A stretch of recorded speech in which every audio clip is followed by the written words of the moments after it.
mettre sur pied et dans un état de droit, il y a une justice indépendante.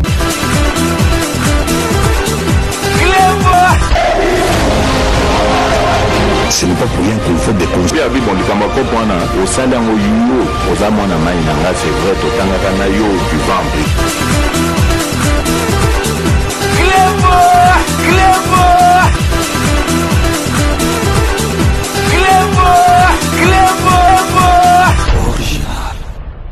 Salut et bienvenue sur Clébois Original. Merci de votre fidélité. 5 minutes avec César Ngadi. Tout le monde est d'accord et il en restera ainsi pendant très longtemps.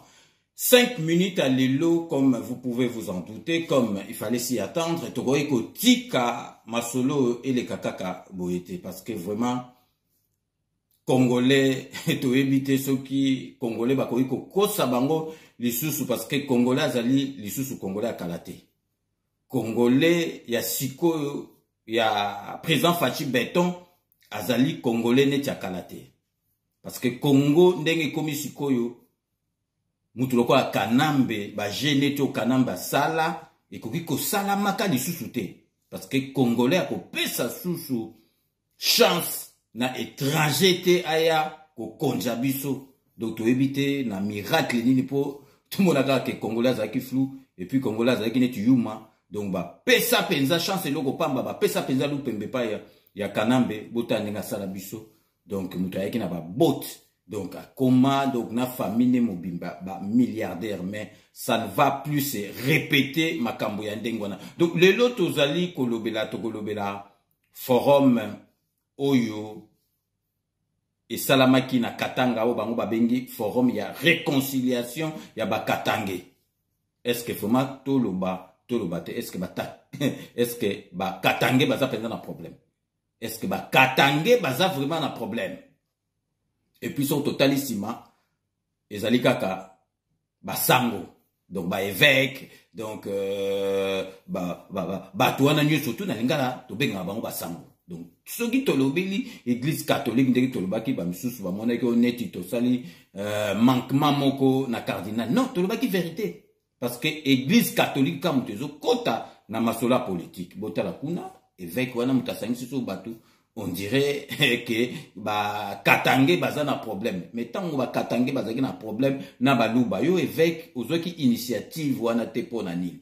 Ouye, ko sala ka makamba politique parce qu'on est ezali réconciliation même pas ya ba Katangé ezali forum moko donc ba camoufler ango ba masque ango donc ba sali ango donc ba sali ango on dirait donc ba pesa ngo kombo moko mais Congolais zazo baté to comprendre ezali nango forum moko kaka ya bato a perdre bato a perdre mutu ba sangani na bango donc ba pesika kanete au forum moko ya ba Katangé parce que ba Katangé baza na problème te donc surtout lingi bo donc province na province et ko sala pe forum na baton kuna na ba Congo pe ba sali forum na bango donc na baluwa pe ba sali forum na bango na bangala pe ba sali forum na bango totala Esika ekosuka donc totala penza esika ekosuka et puis qui Katangé ngo vome beba bota la photo donc bota la photo penza ba Katangé ngo donc na kansi mutu moko taza Katangé wana bota la kaka photo bota la photo mususu ya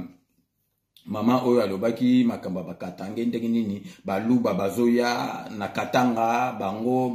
na ba mers na bango za ndenge moko te botala ye photo akangi na soi-disant lipasa ya Kanambe bozomona ki Katanga yango vraiment ki Katangé yango vraiment et beba na yango donc vraiment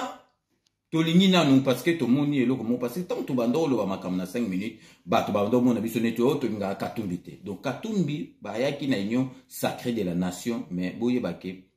azalaki kaka mutu ya Kanambe parce que masolo oyo basala na Kanambe za ta mwasi na mobali donc bo vivre belé ba moment bo passé donc soki bo umeli ata bo kabwani ba makamu susu donc ya kitoko ikotika la ka rokanisa kaka mwasi na ngande ngazalika mobali na ngande ngazalika wana makambo oyo Katumbi asala na Kanambe jamais Kanambe ko beba na Kanambe parce que donc ko yiba oyo Katumbi asala na Katanga Donc, bandoko yiba ensemble. Nazo rappeler les bino que Katumbi wana baza ba faux opposant. Donc Katumbi soka melaki donc obe ke fa kwa lingaka moninga ne fa kwa yiba ite. Donc soka melaki donc Kanambe te masolo na bango oyo ya ba minéré mais lelo azalaka na Kanambe. Donc Kanambe yemo grand fa kwa amoniki ba melie donc akamati siko abandi ko kata katanga apanzi panzi yango no mona ke ba province on kute comme belinga na zali kuto misusu kutu na yebi yango te donc vraiment to tala na président de la république na mikolo o eko ya wana azongi c'est la biso ba province na biso ndenge zalaki parce que ndenge komi boye vraiment ezali kutu donc tozali ko comprendre yango te donc Katumbi bazola ki siko ale ba kati kati yango comme siko ngo bima na report ba comme peut-être ko fouiller ba bagage na parce que donc ba mine donc ba minéré mususu donc si la kuna na katanga ba mine mususu ezali kuna ezali le mususu programmé pour 10 ans 20 ans et si la na 2 ans parce que bango bazo so penza mona ba teki penza au moins mundela ye penza donc bazo so na ba zelo bazo ke noti ko triangle kuna donc congolais ba kosa biso le soute na lingina la sabino dombino mo botala oyo bakei ko sangana soit disant ba katange bino mo boyoka Moïse Katumbi tanga zolobela masola nationalité ya Kanambe donc azoloba na ye donc ye jamais azalaki na passeport ya ba congolais na balera yaki azalaki na ba passeport ba tanzanien boyoka bino moko donc Moïse Katumbi lelo asangani na ba Kanambe kuna na bande kwa Kanambe soit disant ba ko ba katange bino moko boyoka Moïse Katumbi ndenge azo expliquer que Kanambe ayaki donc azali congolais te bino moko. Moi, je me pose la question qu'on puisse me dire, le président Kabila, quand il est venu de la Tanzanie, il avait un passeport zaïrois à l'époque. Qu'on me montre ce passeport-là. Sa famille aussi. Mais on l'a vu dans Bloomberg il n'y a pas longtemps. Bloomberg a sorti le numéro de passeport tanzanien de membres de la famille du président Kabila. C'est ce que donc binomo botolanda donc le lopo na intérêt moko boye il y a 2023 bango ba okasa so ba osali kopana bango ya bandoki e ko simba na 2023 na 2023 bolongola kutu bulu wana bozi la so ba 2028 donc celui ba 2033 mais na 2023 donc mutako chali baya na Félix Antoine Tshisekedi ko liama parce que donc élection o ko zala na mais sala maté. Donc au lieu bakenda na ba distraction mo bakansi ba ko distraire peuple congolais ndé bandoko distraire peuple congolais zate botala bino moko par exemple to la sabino botala bino moko réserve d'échange oyo l'état congolais na Félix Antoine Tshisekedi ba réserve ndenga zali ko sala botala bino mo na photo de ndenge to la sabino réserve d'échange oyo na 18 à Kanambe botala monta botala bino moko siko na 3 ans il y a Félix Antoine Tshisekedi bota la montant donc vraiment donc il y a pas photo il y a on bomoni ba moko même ba tu ya PPRD boyebi Yves Kisombe yo azali penza chakulu bonda si ya Kanambe donc denga andimi moko azo sala vraiment atindi tweet andimi donc ba MNDP ba sala ba tweet ba ndima parce que tu ebisa ki bino ke e comme na ba niveau moko moyen bo wanga ne ko za souté. Parce que ils ont monde en ami sur battu. Donc ce n'est que le début de commencement. Donc ma soleil zali koya ya o peza que ils ont monde à bamo siko ba komi kondima. Ba komi kondima. Et puis to relax sabino suzu botala Moïse Katumbi ye moko tanga bandai ko lela neti mwana muke boyeba ka koma indeti mbwa liboma ake na kotaka ya kasumbale sa bakangeli yake ni bodon mutazung sala e passeport na kanisa za na mémoire courte te mutazung sa e passeport akota na mboke zali grâce ya politique ya Félix Antoine Tshisekedi mutu azungu sala e passeport bino moko bolanda tangu akoma indeti mbwa liboma komi ko banga donc babara akomi ke lilunga so na zuli kambu e uzana mutu akanambe e uzana mutu suka général nini abosali masolo auto rafraîchir mémoire parce que tout le monde kazali amnésique donc bo yoka bino moko ndenga banai ko lela neti mwana muke donc vraiment azolela lelo akomi ko sangana na banguna pona intérêt moko bo de l'année il doit faire aussi très attention. Et s'il arrivait quelque chose à ma famille, il est responsable. À mes proches, il est responsable. Même s'il arrivait quelque chose sur Moïse Katumbi, concernant ma sécurité, il est le seul responsable. C'est plus qu'une dictature, parce qu'aller dans son village avec un avion, l'état de droit, où est cet état de droit? Il est partout. Le tout-puissant Caleb, si je peux le dire comme ça, il est partout. L'arrestation des gens, c'est lui. l'autorisation pour les avions, c'est lui qui donne même des ordres au ministre. Mais M. Kalev doit arrêter tout ça. Il travaille pour le peuple congolais. Il ne travaille pas pour tuer ce peuple congolais. Il ne travaille pas pour arrêter le peuple congolais. Bilmo Boitolanda, nde Katumba Bandole la neti mwana muke, akomi engale loso na zu problème, akomi ko sala testament na kufita sasa testament na lelo akomi ko sangana na bakatange soit disant bakatange parce que surtout sali penza total penza bakatange solo bazako na katin donc étranger na étranger donc bazui sikoyo nationalité katangaise po balobake donc baza bakatange donc OK bakatange baza ba congolais et puis bakatange baza na problème te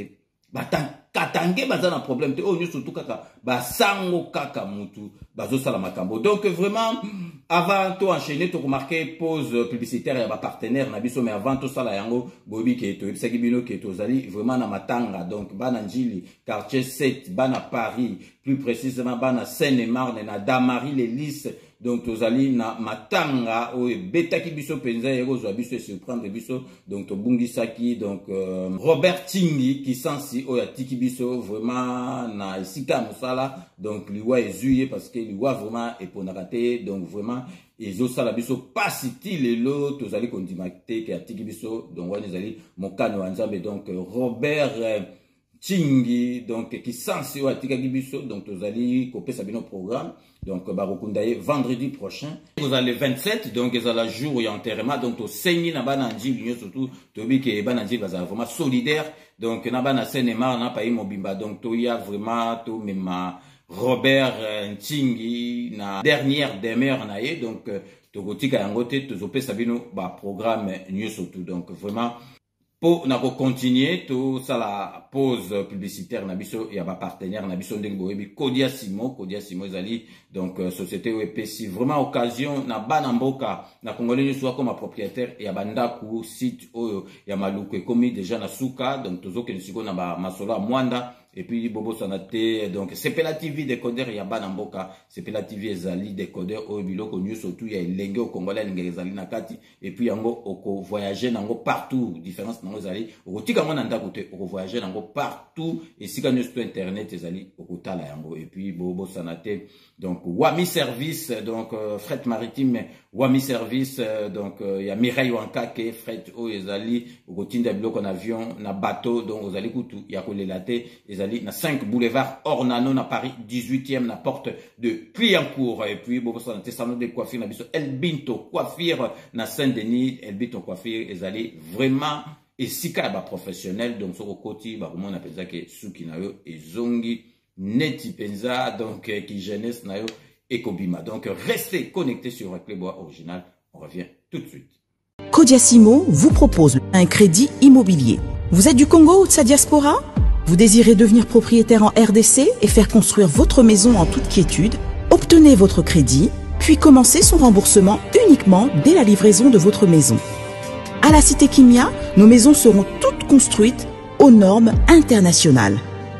Située à seulement 25 minutes de l'aéroport de Njili, 10 minutes de Safari Beach, au cœur de cette cité moderne, vous y trouverez aussi un centre commercial avec plusieurs commerces de proximité.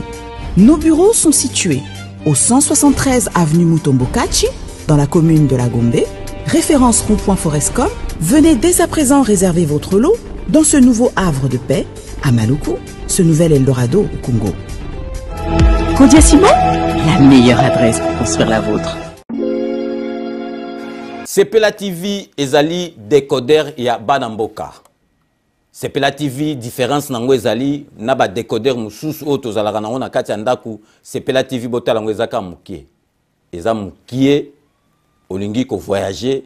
ozu yango o voyager nango. Parce que ba décodeur o biso tozalaka nango evandika na ndaku mais Sepela TV déjà za mukie botala ozu o koltion ka na poche na kosi na poche à veste au voyager au memi yango partout dans le monde ici kazo kende. Donc on a besoin il y a câble HDMI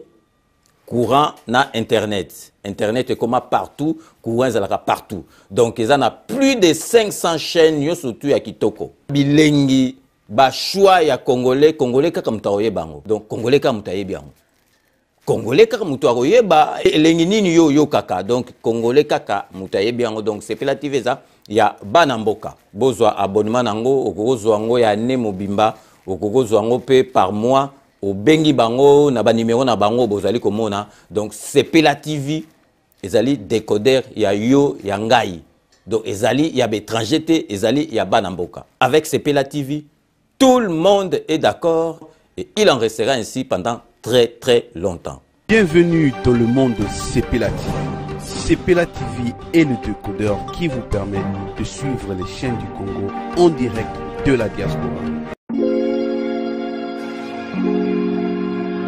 Ndeko ya Congo, tunanga ininyo agence Wami service oyo ya madame Mireille Wakanke azawana mobimba pona bino ba diaspora bolingi kotinda mituka toba kolia ndenge na ndenge kohésité na yote adresse ezase moko 5 boulevard Ornano numéro 75 018 na Paris 16e awa na République du Congo na ville province ya Kinshasa boko zoyango na avenue Maringa numéro 83 référence étoile bleue na commune ya Kasavubu soit bo contacter na ba numéro oyo Maman Mireille Wakanke tata pambola yo na yaka pamba pamba te soko moni na ye kombo na yo na témoignage na yo eke musika pe betinga na motema na mona ba agence na sena moi oyo lukute za makasi na ba agence na escroquerie okomona mosali ya nzambe asali pe publicité batu bazotala me agence na bango vérité ezate na moni mituka na moni bilamba na moni bakoli nyonso batu batindaki ndenge bayebisaki nga yaka kokontrole na kontrole na moni musala oyo osala Wami service libote na nzambe bisika ya kotinda biloko eza na Wami service. Oui, yaboye ezalate ndeko kosazardete agence ezakaka moko Wami service ya madame Mireille Wakanke atie la disposition ya ba diaspora nyonso pour que boko misaka bakoli na bino mituka na bandeko o baza na Afrique avec impact na idéologie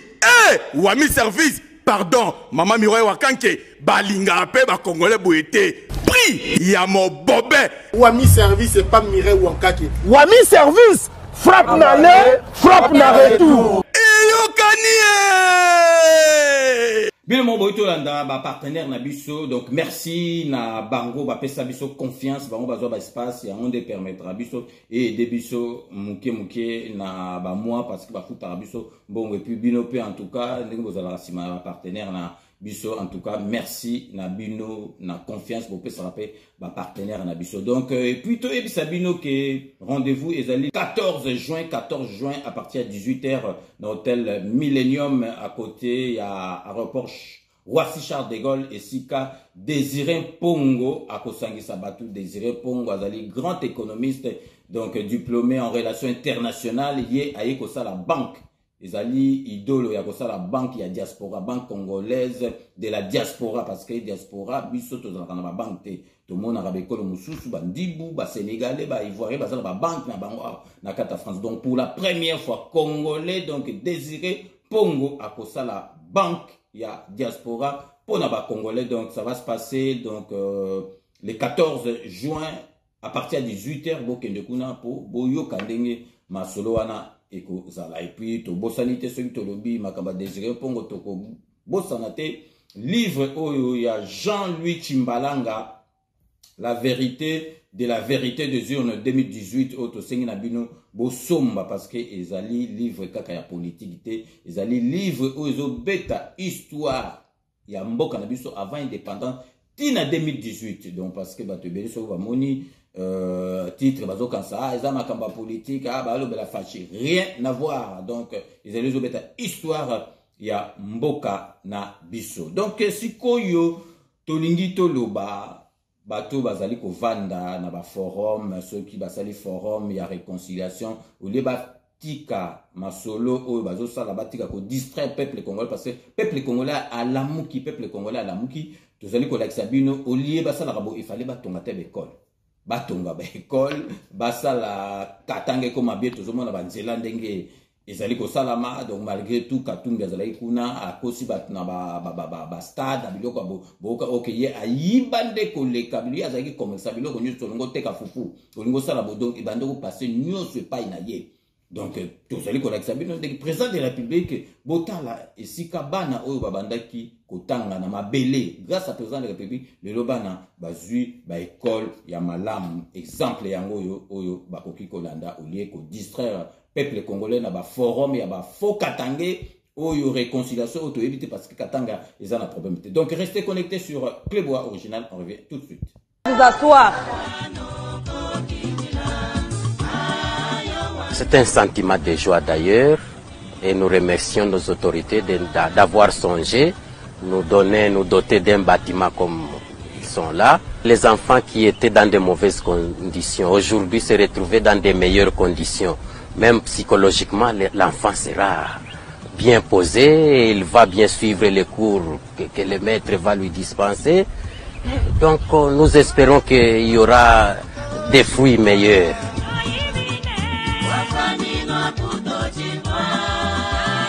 Au village Gouya, à 12 km de la ville montagneuse de Likasi, les bâtiments de fortune ont été transformés, comme par un coup de baguette magique, en des écoles modernes grâce à ce programme salutaire pour l'avenir de la RDC. Félicitations. Le Pengouya devient une école représentable partout. Et maintenant que le gouvernement a songé à nous, pourquoi nous sommes sur le même pied d'égalité avec ceux de la ville, puisque nous avons de beaux bâtiments. Et aujourd'hui, les enfants étudient à l'aise. La province du Lualaba n'était pas en reste dans cette répartition. Les enfants qui hier étaient attirés par les mines que par l'école ont repris le chemin de l'école grâce à l'amélioration des conditions d'études et à la gratuité de l'éducation de base. Bilmo Botolanda, donc Bamiyibi, Bandokio, Basangani, il fallait des basala, Bamakamba Bopona Katanga, Batigala, Kosala, Yangote, donc Yangwana, Tozali Kolam Sabino. 5 minutes, Zalia, Bobi Kebuso, Tozali objectif, Banda Bato Baebi, des missions Onga Randosa, Tisiko, Bamoni, objectivité Nangaï. Donc vraiment, Tozali, ils allaient cours éducation civique, Tozali à posto du Bani, Koko Sabino, Tozongi Sakabango, Nanzela, Omoni, Batebele, Babandaki, Kouanga Nakala, Bakisombe, Mende, Lelo Bakomiko, Loba Vérité, Bohebi Mouzitu, donc à Tigalaki Simate, à Lobby Vérité, parce que à Boui Naye Lukuta, à Fayulu, à Boakisi Fayulu, na minute. Donc Tolingi Soussou, Toebi Sabino, que peuple congolais, Boyo Kanga, Malamo, a na poto. Soko yé, tous un problème ibali. Makama mukanda, dans le mukanda, il faut le cas ndaku. Donc surtout à Wanakati à Paris,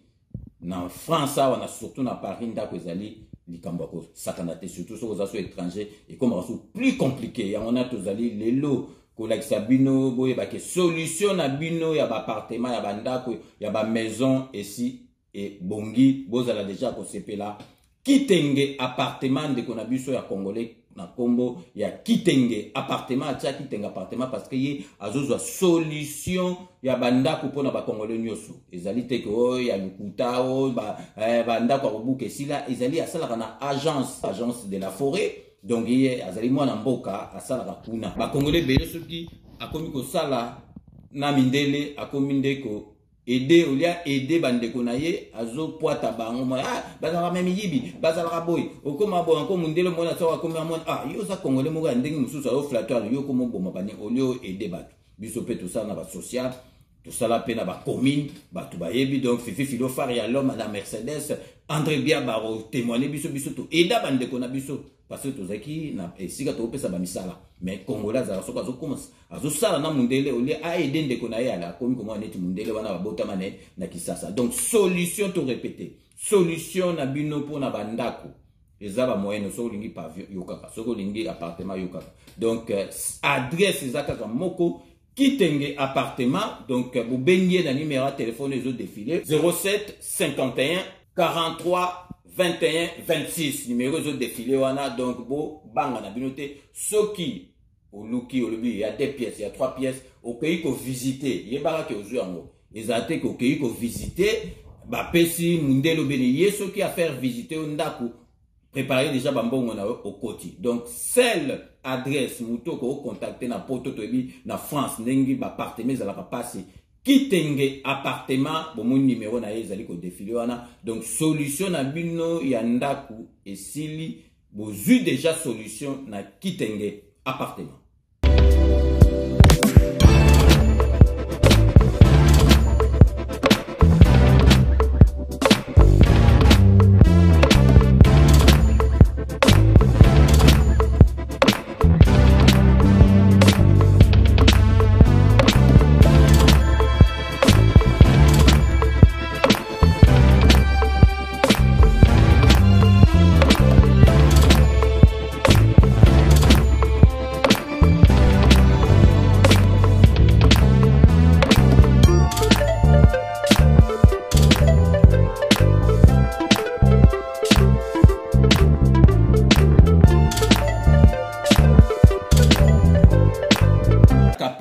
Donc ayebi masola katanga donc il y a lobby waneza donc loko moko to boko landa te boki ndenge moka lobby donc vraiment peuple congolais bo lamuka peuple congolais bo lamuka et puis tozo signaler bino donc bato penza bakoki ko vanda pembe na mokonzi oyo mokonzi akoza na confiance na bango bato yo ba vanda na IDPS bato ba yebi penza donc souffrance à IDPS do mona netike donc ndeko to laksa mama kamune kinwa ni masamba kamitatu bozo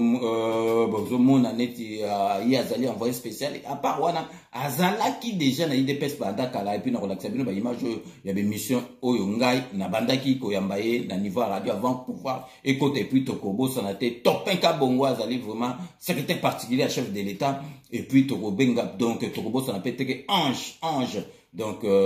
conseiller ange ba msusu ba yebanité ba conseiller pensa solo ba yebanité donc vraiment toujours féliciter bango na musala bazali ko sala puis toujours sabino que donc Dikoko Mayanga wazali na UDPS ya France a witeki na mboka kuna sali ba 4 mois a witu kozonga sikoyo a kozonga pe kalate parce que ye a ko s'occuper na makambu oyo etali assainissement donc ya za muta travaux publics ya ko tonga banzela ya ko sala po ye asala ngo na mboka France sikoyo alingi akende ko faire profiter yango mayele na ye na mboka na biso parce que makambo ko tonga ezali belé donc Dikoko Mayanga azali déjà awa na Paris prochainement donc tokosala pe émission na ye akozonga po akende ko sala musale parce que président de la République il faut azala entouré na batu oyo bazali na souci ya mboka pe ba yebié depuis UDPS et puis toko bosanaka jamais kolanda masolone surtout oyo ya mboka oyo ezali malamu po na kofongola ba congolais ba kosa bango te puis tozali ko laksa bino moni ba projet mususu ba bazolo bakayo président de la République musane ka poser ba première pierre o to monaki una ya port ya eau profonde ya mwanda kuna ikoza soki 3 ans soki 4 ans mais avant 4 ans beaucoup ko lobela kutu makambo onte donc sous ba poser première pierre, so va bien, et que ça la 6 mois. Beaucoup qui kolobelango jamais que avant 6 mois. Beaucoup ça la suivi, beaucoup la ndenge zali kokeni. Toujours les sabino projet au bon monagi snell parce que batu ba courant, ils ont katana courir za bienté. Bazo bossa na ki ba installation ana ya courant, ya maille ezali depuis époque coloniale. Na 18 à kanamba ça la iloko moroté. Mais beaucoup mona ba changement au salama, tous allez ko la sabino déjà masolo o ya snell o to la sabino qui étant président de la République a posé une première pierre naie sikoyo donc ba kenoko talango et sali déjà 50% masolés aussi là. Ba chinois bazo salango parce que kuna na Chine bi Covid ndenge ba kangaki et bando salango juste prenza ba retard mais et c'est déjà 50% ya musala donc bobo sanate kalate boza déjà rassuré courant ezokata na lisusuté donc barrage à zongo ya mutu ezotinda courant directement ne loko basali oyo tozali ko laksa bina ba image et puis régie de zopé donc et musala ezali ko posana ba tunyo surtout ba ko mona ndenge tolobaki bomona ke extrêmement to laksa bino ke ndeko na biso ndenge lobaki terme ke donc Congo eza déjà santé. Donc zel mitango ezana ba 2 mois ba 1 mois oye baté tango kaka ego bota munene bokomona ezani ba misala oyo Félix Antoine Tshisekedi azali ko sala donc so boalbi za 3 ans 4 ans il faut que la 4 ans donc tozolak sabino ba oyo esalami po na électricité donc masolo électricité et kosila bino mokobota la ba travaux déjà et l'équipe déjà 50%. Le poste 220 kV de Kintsuka va bientôt entrer en service dans 10 mois, selon Shanghai Electric qui réalise les travaux. Le directeur général de SNEL SA, Jean Bosco Kayombo-Kayan, qui accompagnait les ministres des Ressources hydrauliques et électricité, Olivier Mwenze-Moukaleng, donne les détails techniques sur les bénéfices d'un tel poste à Kinshasa. Le courant des Zongo 2 va enfin avoir des infrastructures d'accueil avec la distribution à Kinshasa. Tout est en train d'aller selon le programme et la SNEL y met tous ses moyens pour remplir son rôle et nous sommes en train de suivre l'entrepreneur Shanghai Electric qui a une grande expérience dans le montage de ces postes et nous pensons que tout va bien. Mais nous avons parfois quelques paramètres qui peuvent nous déranger. Comme vous le savez, il y a le Covid qui a fait que certaines grandes villes en Chine ont été confinées, dont particulièrement Shanghai, qui est un des premiers ports containers du monde. Et beaucoup de nos containers sont encore bloqués un peu dans cet embouteillage de containers. Mais nous mettons tout en œuvre pour que l'impact ne soit pas très grave. Le gouvernement est en train de suivre ça de près. Je crois que nous viendrons encore une fois pour voir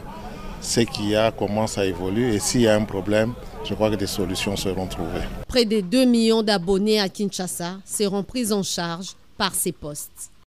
Donc, bino mo bolandi, donc biso tozala wapona kolakisaka bino misala. Congolais akoma amnésique. Na makasi Congolais akoma esprit mabe. Congolais ayebi ndenge ezali mais eloko yo ezali même ya kokosa o ezo bebisa masolo mboka ye akolakisa bino. Bomoni bino moko misala ndenge pousa soki ezali makamba ba Covid ote mbelese sili mais boye baki d'ici la fin de l'année donc ekolo nini wana électricité zongo ezotinda courant bala moko directement donc ba délestage ba courant oyo ezo sala mavwanga ekozala soute puis même masolo pe bomoneka régie des eaux ezali pe kaka ndenge moko donc Congo eloko na eloko il faut laisser le temps au temps donc vraiment eloko so babi ekosala 6 mois ekosala 6 mois so babi ekosala 2 ans ekosala 2 ans donc à partir ya l'année prochaine tuto koma ba été ya ba 2023 temps donc vraiment masolo ko banda to komi na ba 2024 masolo ko koma ndenge mususu parce que ozomona ba mususu ba bandaki kokoka koloba vérité te ba komi koloba muzitu alobi non ngana za mwana mboka na koki kolanda batu musu makamba bate muzitu mbala mobo moni ndenge a changer face. Donc to comprendre à la fin il y a émission na biso mais avant aussi cette émission na biso ya lelo na lingi na faire partager bino audio oyo ya mwana mboka moko za na Londres a benga kingai a insista ki na bino il faut na partager on a batu parce que batu ba komi na kanda ya mboka parce que so bazomona ba ndoki mususu oyo bazali ko sala makambo ezanga tina parce que batu ba witi na dictature 32 ans Mobutu 18 ans Kanambe ozomona batu ba komaka ke so mutu asala mabe kanga ikata mutu donc système au Félix Antoine Tshisekedi ya koti na mboka na biso ya démocratie ki batu kutu donc bazo ko finga ye mais batu bazo kanga bango te bazo boma bango te mais congolais azokokate boyoka audio oyo ndeko na biso moko avani na Londres ndenga lobini makambo mboka. Donc restez connectés sur Clébois Original, on revient tout de suite. Oui, allô papa César Ngadi. Naza en Angleterre. Bon, na lobi boye, merci vraiment. Mais naza na kanda na obimana ke musala, naza na posa na solo anayo. Kobino boza ba panzisango. Donc maloba oye comme la président de la République. Parce que nzinga président de la République Félix Tshisekedi Antoine ayebaka eloko azosala te pona apinir bandokini surtout à Congo wana. Iye avandisi bango calmement na mboka. Donc bazo tumbola ye bazo sala modèle nyonso tout donc ba ayebi yango bien que non Moïse Katumbi na Joseph Kabila aluka moyen nyonso tout ya ko éliminer ye to ya kosala coup d'état to ya ko kabola katanga wana po apesango et pas ba Rwandais. Alors siko lelo donc na coup d'état ba ko zo été donc ba lukele ndeliwa ba lukele liwa velunda bululu alobaka ngo alobike matata mponyo oyo bozomona oyo azali Rwandais ali Congolais te biso ba Congolais ndelo koso mitema mabe mitema mabe na kindoki eye na koya ekome donc eboti na misisa mitema mabe bango nde bazokomisa batata mponio congolais bato na bakozala na prison na bamboka mosusu mpe bapendre bango. Et puis en plus dans Moïse Katumbi na Kanambe il faut l'arrêter parce que o basali wana bakangisaki nani Ngoyi Mulunda poani parce que alingaki akabola Katanga République de Katanga bakyango kangamaki ba preuve ezalaki mais ba preuve menena ngoyo Katumbi na Kabila bazolukaliwa Félix Tshisekedi ou soit donc donc baluki na coup d'état bazuete Félix non bahati lukwebo soki ka lelo Félix boye mbu akufi bahati donc akokoma ka première journée moko ya mibale coup d'état isalami Kabila zongi na pouvoir Félix azomema ba congolais wapi azomema pays wapi bandoki bango bazobima na miso donc iloko nini ezanga pa kangisa Kabila wana to kangisa Katumbi tu se comprendre te ba matata mponi na fali akangisa bango ba makambo soki ezaki na Angola to na bamboka mosusu donc o bazo sala na Congo wana o bande bazo denda ba sauter wana bakanisa ki question Félix akoti na pouvoir donc ba kozala arrêter donc yangwana baza ko sala neti ba koka jambe blo mo boye ba kene boye ba sala ba coup d'état ba boma batu donc ba sala bo nyonso donc basala ki ko banga question Félix azungwende donc biso tozala bakangem na o ni surtout basali na Congo mais Katanga ngo pese kabwana Katanga etikala su Katanga te Chopo zwa Lualaba zwa Lubumbashi donc zwa sko ba Sid Maniema ba Maniema kuna nyonso tu ba Chikapa donc eza susu Katanga te eza susu Katanga te eza Katanga lisusu te sikoyo réconciliation bakatangese oyo bango baki kosala kuna ewuti wapi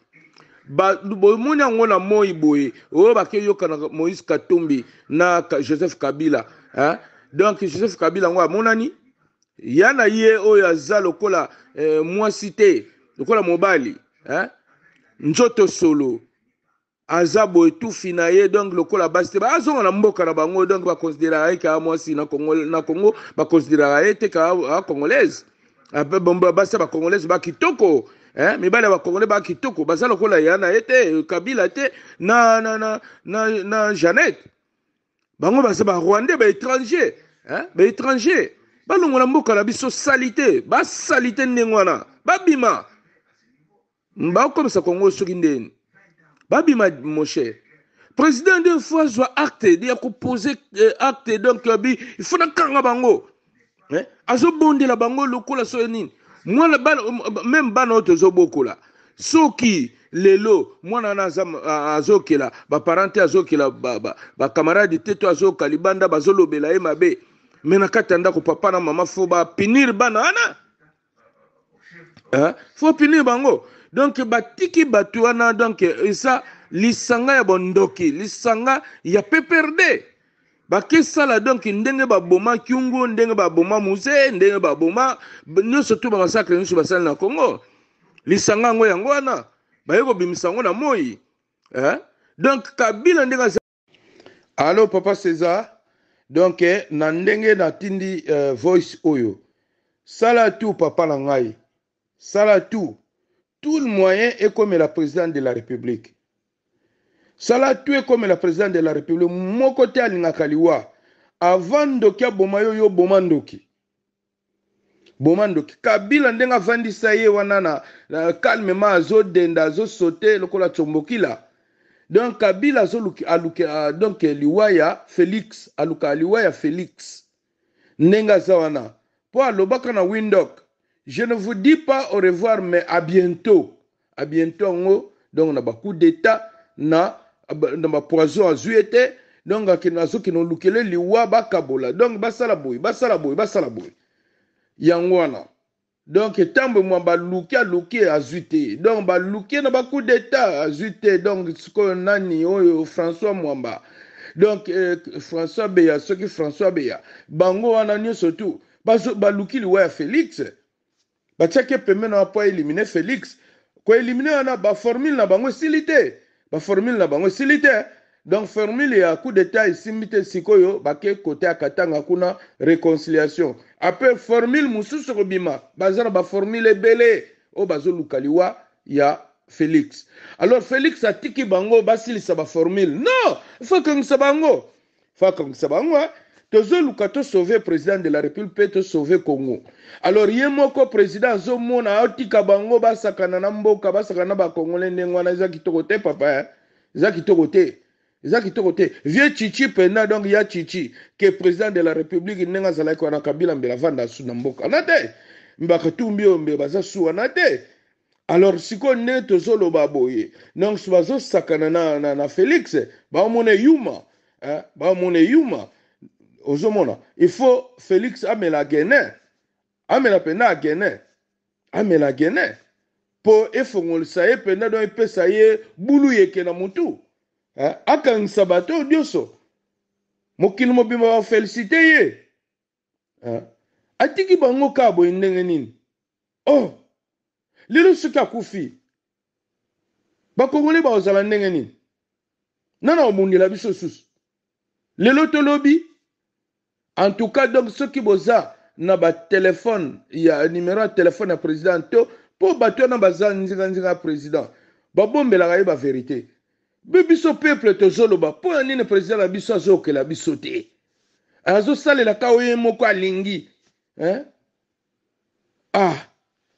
bon merci ndenge ezali wana bayebi bien ke baaméricain na après 2023 après l'élection baaméricain bakoya wana po Félix azwi deuxième mandat bakoya kovanda na Congo bamilitaire américain bakoya kovanda na Congo base na bango siko ndenge eza wana bango bayebi ke lelo Félix soki atikali wana après 2023 biso tokovivre te Katumbi bakobloke bambongo ne tout Kabila bakobloke tout Katumbi bakovivre te yango ozomona lisanga ya bondoki wana donc basangani bazoluka liwa ya président poto donc nini ya suka etikali kaka to éliminer ye poto récupérer masolo po ba récupérer masolo po ba vivre bien mutu moko oloba lisusu azate nana olobela biso vie mboso baosali mabe bahati baolongole mbala moko donc coup d'état ozomona donc bato na baza bandoki tala surtout oya mwasi wana ndenge akevanda pembeni na Katumbi ndoki wana ya mwasi wana uta Rwanda wana soki Tanzanien soki uta Tanzanie azabo donc solo ya mwasi asukolaka te alumba solo tout finaye imbécile na ye donc sorry nazo finga na émission po biso ba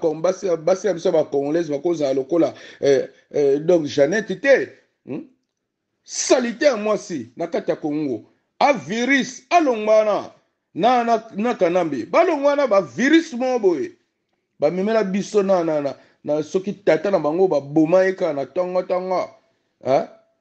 yibi bango baza lokola ba congolais bazonga na bamboka na bango wana basala tu bameka bakoma lokola ba congolais me bazokoka kaka te ezo donc oyebi original nde ezalaka congolais a trop original mais sikoyo tala bango nde bazali oyo Katumbi oyo azonga soki na Zambie soki wapi ana mwana kuna donc député na Zambie mboka mobimba kuna oyebi président de la république akinonsala nini na Zambie kuna po akedombala kisapena village ya Bakatumbi na baparent Bakatumbi Katumbi azala na mwana député na Zambie kuna na parlement Zambie ba Jeannette baza ba Rwandais kutu na lobata aza Rwandais po azala mobali mwasi aza lokola donc kisimbi yango wana tala lipasa ne lokola kisimbi mwasi lokola kisimbi tata mwasi lipasa babenga ye tata mwasi lipasa mapasa ba manono mawa plein banda mokili banda na tomona makamba boite donc bakatumbi odio surtout ba étranger oyo hein il faut babima ko babima na église catholique oyo faut ko telemela yango ba évêque oyo surtout ko kanisa bango hein kokangisa bango surtout o mususu soki mbongo soki nani ambongo ndoki hein faut kokangisa merci ezosenga peuple avanda ensemble na président babengisa président bainvite président bapose mituna oyo batuna ye mituna oyo parce que azotia mboka en danger bandoki bayaka na butu bandoki bayaka na moi nyonso toza baza na baformule donc nde tozovivre po président moto aosécurize biso na nzambe moto aosécurize biso na président de la république mpe na baaméricain na baisraélien Mossad me ndenge ezali wana bamata bakita Katumbi akozonga en exil bamata bakita Kanambe azala arrêté Katumbi azala arrêté soki akose sauver akokende na nzela ya Zambi akimi donc ndenge eza wana Katumbi onde eza me mbongo na ye bakobloke yango wana o nalobi yango wana merci. Bino mo boito landa ndeko na biso bo comprendre ba makamso alobi le msusu donc kanda telme lekito donc ba mesana na ki dictature ya mwana zomona neti ba makamso donc Félix ndengini Fachi beto présent zotika bato bato sala donc kanda bato zomona ka kendengi Congolais nyo zomona ke mboka na biso ezokende na nzela malamu parce que Fachi beto ndenge na bisaki bino pouvoir na ezaka ya peuple te ezali ya nzambe donc azana mission moko divine. Mais bon banga na binote nzambe tango ti loboko apesi mission armemonti na suka mais tellement congolais azoye bake solution mboka na ezali na Félix Antoine Tshisekedi yango wana lingi kutu muto aya na ba contretemps lelo ekoma ba masolo moko boye donc congolais akolingaka yango te yango na congolais lingi bato nyoso tu bazoya na ba mindondo il faut ba longwa na nzela ya Félix Antoine Tshisekedi pour batika vraiment ye asala musala donc to komi vraiment na suka ya émission na biso ya lelo bobika ndenge na lobaka. Je vous laisse le soin d'en tirer vos conclusions et de me faire parvenir vos commentaires comme d'ailleurs vous en avez l'habitude. Donc soki na komi na suka bobika base jamais to koki kotika yango parce que base yango nde makambo base yango muté comme ça président de la République donc président Pascal Betaki chita sima après Genève base telemaki masolo donc biso pe base à 5 minutes bangonde bazala kana biso donc to banda toujours l'honorable Jean Moutala merci na surtout au sala rapport na 5 minutes avec César Ngade honorable Jean Moutala je sais pas comment te remercier to tikali toujours na kata Londres pour na repesa José Kano qui kakamene Maître Ouera Mokuna, Maître Rajamoule, merci na surtout au sala rapport na 5 minutes avec César Ngade to tikali toujours na kata Londres pour na repesa Maria la beauté naturelle, merci na surtout au sala rapport na 5 minutes avec César Ngade toujours na kata Londres to zali kopesa Jano Matundu, merci. Nani surtout ça la rapport na 5 minutes avec César Ngadi. Toke sigo na kati Espagne pour na repesa Beloti Mavungu, vrai chéri Beloti Mavungu, merci. Nani surtout au ça la rapport na 5 minutes avec César Ngadi. Toke na kati Alola na Belgique pour na repesa Poutou de Yalo la petite sœur propre, Poutou de Yalola, merci. Nani surtout au ça la rapport na 5 minutes avec César Ngadi. Toke sigo na kati Afrique du Sud na Cape Town pour na repesa Mike Okito na Cape Town, merci. Nani surtout au ça le rapport na 5 minutes avec César Ngadi. Toke toujours na kati Cape Town pour na repesa José Bantessa, petit frère propre José Bantessa, merci. Nani surtout au ça le rapport na 5 minutes avec César Ngadi. Toke sigo na kati Benin pour na repesa petit nanga Gigi, petit nanga Gigi, donc petit nanga Saolo, Gigi, merci, na surtout au sala rapport na 5 minutes avec César Ngadi Tozungi, ah on a kati France pour nous repérer ça donc Chai, Mukenge Chai, wabalengela mon voisin Chai, Mukenge Chai, merci, na surtout au sala rapport na 5 minutes avec César Ngadi to repérer ça Babi Kisinga, merci, na surtout au sala rapport na 5 minutes avec César Ngadi to repérer ça pendo inae na kati et Afrique kuna donc Babi Lumumba, merci, na surtout au sala rapport na 5 minutes avec César Ngadi toujours Tozongi awa na kati ya France pour nous repérer ça Fifi Filofaria, l'homme à la Mercedes très propre Fifi Filofaria, merci na surtout au sala rapport na 5 minutes avec César Ngadi donc ndengi na lobaraga qui est tokosuki sera toujours na santé za primordial santé sur les bientôt au salaire au moroté tout ce qui sera toujours na dokotolo na biso Jean-Paul Djamba Karoudi dokotolo na biso merci na ba conseil nous surtout au pesa biso et puis nazali ko profiter pour nayebisa ba congolais nyonso balandaka émission ya Jean-Paul Djamba Parlons santé, libosa bando sala émission awa na site na biso na lingala mais ba congolais ba s'intéressa kaka mingi na ba bêtise na bi ba congolais nyoso touté mais bo landaka Parlons santé, bo beti Parlons santé na YouTube na compte ya Jean-Paul Djamba bo landaka émission zali po na santé. Donc c'est ainsi que s'achève ce 5 minutes avec César Ngadi. Merci de l'avoir suivi. Nous allons nous retrouver avec grand plaisir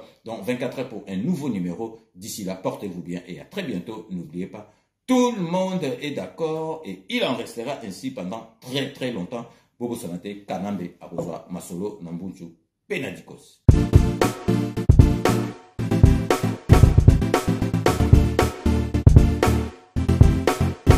On doit mettre sur pied et dans un état de droit et une justice indépendante.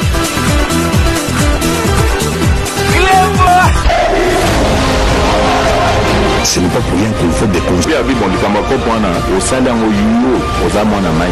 vrai, tu